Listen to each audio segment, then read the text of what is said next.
tenako moa dia tsy izy akory fa zoko izy no fahafantarany tanora ary manokatena ny amin'izany fitorianany filazantsara indrindrindrindra ho amin'ny tanora izany ivavakisika ry Andriamanitra tombonay eo dia misaotra anao zay no ny fitiavanao anay ka nanoloranao an Jesosy Kristy zanakao hamonjy anay. Ianao le Andriamanitra tia ny tanora ka tia mampianatra mampita hafatra ho amin'ny tanora mandrakariva indrindrindrindra tena tia ihany koa mitarika anay ho any amin'ny lalan'ny fahamarinana ahafahany mandova ny fiainana mandrakizay fa tsy sanatrin'izany ho any amin'ny fahaverezana. Dia raha andalina ny teninao zay Jesosy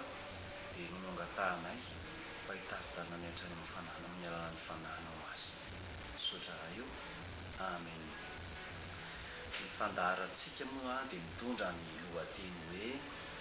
10 minitra ho an'ny tanora.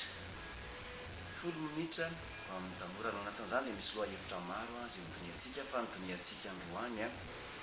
dia ny hoe lalana marina mitondra makany ny fiainana mandrakizay. Lalana marina mitondra makany ny fiainana mandrakizay. Akatsika ny hafatra ary alohan'ny anaty ankiitsika ny teny dia hitantsika ao amin'ny ohabolana toko faha 7 ka ny andininy faha 12. Ohabolana faha 7 ny andininy faha 12 izay mivaky toy izao amin'ny anaran'i Jesosy tompony teny manao hoe misy lalana ataon'ny olona ho mahitsy kanjo lalana mivarina any amin'ny fahafatesana ny hafarana. Misy lalana ataon'ny olona ho mahitsy kanjo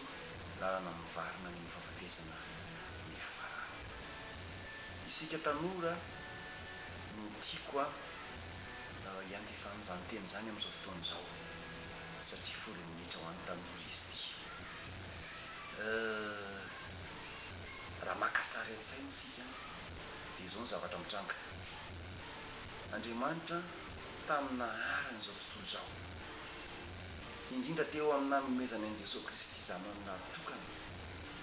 izay hamonjy antsika noho ny fahotana be izay vitantsika talohan'izany fotoana izany mandrak'ity ny androany. Dia izao ny zavatra mitranga. Mahita sarintsika hoe ny Andriamanitra mamboatra lalana ngeza be, tena lalana mihitsy ary amina kilometatra maromaro ndrefa. Dia io lalana io nataon'Andriamanitra andalovany olona ny zanak'olombelona ary rehefa tonga ny amin'ny faran'io lalana io dia izao ny zavatra hita fiainana mandrakizay, fiadanana, fifaliana dia tsy misy fahoriana mihitsy. Harena be omanin'Andriamanitra ho antsika, volamena vatsoa ho antsika rehetrarehetra izay manaraka ny lalana iny. Ary ny fikasan'Andriamanitra ary dia hoe tsika rehetra dia samy andeha anaraka ny lalana nyzotriny daholo. Izay ny tian'Andriamanitra diavintsika tsara avy mba hahafahantsika tonga ny amin'ilay toerana anankiray izay efa hovatan'Andriamanitra hivatanantsika, izay efa omen'Andriamanitra hivatanantsika tsirairay avy. Izao anefa tao anatin'ny fotoana izay nanomezan'Andriamanitra ny lalana iny dia nametraka zavatra be lehibe izy tamin'izay fotoana izay. Tamin'iny ny fiangonana tamin'ny sisiny ankavanana, tamin'izany ny mpampianatra isanisany, ny mpitondro ny filazantsara, ny asa soa, ny mahantra izay hanaovana asa soa be lehibe tamin'iny. Ataontsika hoe taty amin'ny ankavanana izany andraisantsika azy mandra-pahatonga amin'izay lalana izay. Misy zavatra tsara be lehibe mihitsy aty amin'ny ankavanana izany. Zay izy ry havana. Dia tao anatin'izay ihany koa ilay devoly Satana izay fahavalontsika dia nametraka zavatra teny amin'ny sisisiny teny amin'ny ankavia teny. Ary ny spesialiten'io devoly io dia izao izay zavatra misarika ny sainao, mahalinanao, azo lasaina hoe mieritreretin'ny sainao hoe mety amin'ny fifaliana ho anao.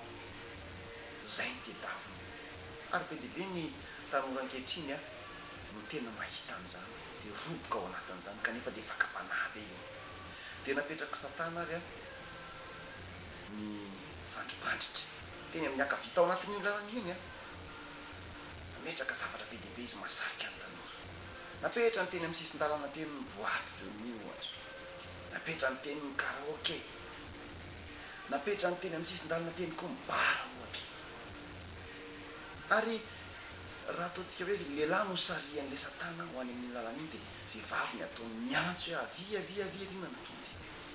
raha ataontsika hoe vehivavy no tiany andeha ho any amin'izany karaoke na ho any mibara zany dia lehilahy tsaka tare bôbôsy be no ataony miantso hoe avia ty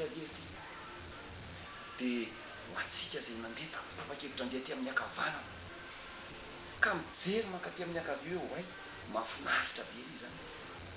dia roboka tokoa ka dia lasa zao anefa riavana ny zavatra hitatsika any amin'izany toerana zany zay napetraka satana izany tena mahafinaritra n'izay mahafinaritra ny fo mampifalifaly fa saingy indrisy avy be ozytsika satria nahoana ny hoe avy be karaza fahotana tsy fampiseho masoandro no hitany amin'ireny toerana ireny ary tena tsy fampiseho masoandro mihitsy satria tena hitanao mihitsy hoe any ny fisotroana any ny fidoroana any ny fijangajangana any ny fitenena andratsy a zany no zavatra hitanao any ary ho an'ireo olona zay tapa-kevy zay efa mba miainga dia para tety amin'le voalohany-dalana ka nivilina ka ty amin'ny akavia dia naorona ny satana kion-dalana kely be dehibe koa iny vo afaka kely mibara dia misy kion-dalana kely misy safanana mivily makany vo afaka kely le karaoke dia misy safanana mivily makany afaka kely ny boaty dia misy safanana mivily makany direkta makany miavy be indriava ary rehefa tena tafiditra ao ianao tsy ho tafavoaka ao intsony raha tsy Andriamanitra ihany raha tsy manapa-kevitra ao anatin'izany fotoana izany hoe ndeha hivily verina aty amin'ny akavanana ambitsaka depara vaovao indray ka andeha aty amin'ny lalana aty amin'ny akavanana anaiky ny sitrapon'Andriamanitra anao ny sitrapon'Andriamanitra hipebaka hifona amin'Andriamanitra mba hahafahana mahita le tena lalana marina mitondra makany ny fiainana mandrakizay fa noho ny fisian'ny sampanan-dalana kely iny akaikin'le bara iny akaikin'le karaoke iny akaikin'le boaty sy ny sisa ngely avana dia tsy tonga any amin'le 30 kilometra tanjona intsony ny tanora sy ny olona rehetra satria mivily iny lalana misy ny sampanan-dalana kely mivily any iny tsy tody any fa tonga dia direkta any amin'ny efa fantatritsika fa any amin'ny valindrehetra any amin'ny fangirifirina mandrakizay le lalana ty amin'ny akavanana zay no manin'Andriamanitra raha jerentsika amin'ny arabe iny dia misy an'le tsipika mitapatapaka eo ampovoany iny dia misy partia ty amin'ny akavanana ty zay no tena tian'Andriamanitra matongavana hitondranantsika be dehibe ny fakapanahy iny satria iny amin'ny akavanana iny angeka zao hoe mahita an'le akavia ihany fa rehefa miantso le ty amin'ny akavia avia ka tsy manaiky ianao amin'ny alalan'ny fitarian'ny fanamasin'Andriamanitra amin'ny alalan'ny fanekena ny vidin'Andriamanitra zay mitarika anao mba hahafahanao a tsy mivilivily sy tratra ny fakapana amin'ny alalan'ny vavaka zay ataonao isan'andro san'andro fitarian'ny fanamasinanao amin'izay dia na mitodika any ary ianao a dia tsy mandeha makany fa mahita fotsiny ianao ahitanao ny faharatsiny dia ny lalana marina any amin'ny fanomponan'Andriamanitra any amin'ny fitiavan'Andriamanitra any amin'ny fitarian'ny fanamasin'Andriamanitra mitiavanao ka zao ara-riavana zao ry tanora isany a be dehibe hoy a ny lalana zay heverin'ny tanora fa ho mahita tsara satria azo ny fahafinaritana any amin'izao fotoana izao fa tato ty tsara farabarany nandehananao le fakapanahy voalohany indrindra eo akaiky hoe misy sampanan-dalana midika ny sampanan-dalana le zao raha vo afaka avao amin'ny bary io ianao ka tonga ny tompo tonga ny fahafatesana tonga dia direct any ianao tsy manam-potoana hibebahana tso ianao raha mbola nanandrana bara sy karaoke sy boaty ianao misy sampanan-dalana tsirairay avy amin'ireo ka mbola tsy miverina tamin'Andriamanitra fitady fahalalana mitondra makany amin'ny fahaverezana zany fa kosa raha efa niaina tamin'izany ianao ka mandray an'izao tenin'Andriamanitra izao meteza meteza hiverina sy hibebaka amin'Andriamanitra fa zao raha mibebaka amin'Andriamanitra ianao amin'izao fotoana izao ka miala amin'ny raha tsy fanao manaiky hiala sy anadino andreny a fa ho tana taloha eny dia ny safidy ny lalana marina zona fiainana mandrakizay ianao miala taty amin'ny akavia mifindra taty amin'ny lalana akavanana ka dia isan'ny olona izay andova ny fanahy masina andova ny fiainana mandrakizay andray ny fanahy masina ary indrindrindrindra ho tonga ny mitanjon'Andriamanitra izay tia ny atongava antsika zanak'olombelona rehetra dia tsy aiza tsy akory fa ny 1 kilometatra maromaro izay akaiky dia akaiky a ho antsika izay mpanarady mitombo izay manaiky a ho zanak'Andriamanitra ka hiala any amin'ny lalan'ny fahaverezana sy efa mamboamboarany satana miana amintsika ary kosa wakati amin'ny lalan'ny fiainana izay tsy misy afa-tsy fanompo tsy misy afa-tsy fifankatiavana tsy misy afa-tsy fivondrona ny mpino tsy misy afa-tsy ny fahamarinana sy ny fahamasinana izay fanamboaran'Andriamanitra ho antsika ny voninahitra dia ho an'Andriamanitra izy zany a mbola hiaraka hivavakasika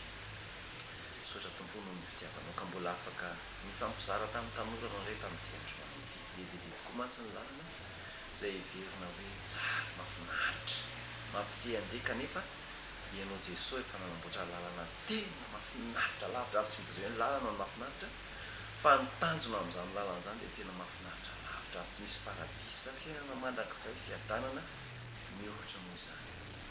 ka dia misaotra tompo a no mitorohevitra izay ny tanora androany matoto izay fa ianao miasa ny tanora mba hahafahan'ny tanora rehetra mandiny tena ka miala amin'ny raha tsy fanao ary indrindra manaika anaty manao ary tonga zanakao izy ireo a dia hanompo anao ihany koa miaraka amin'ireo mpanomponao sy mpanompovinao a hanatanteraka izany dia misaotra amin'izao fotoana izao Jesosy ny voninahitra dia ho anao izany ary amin'ny anaranao Jesosy no anaovako izany vavaka izany amen.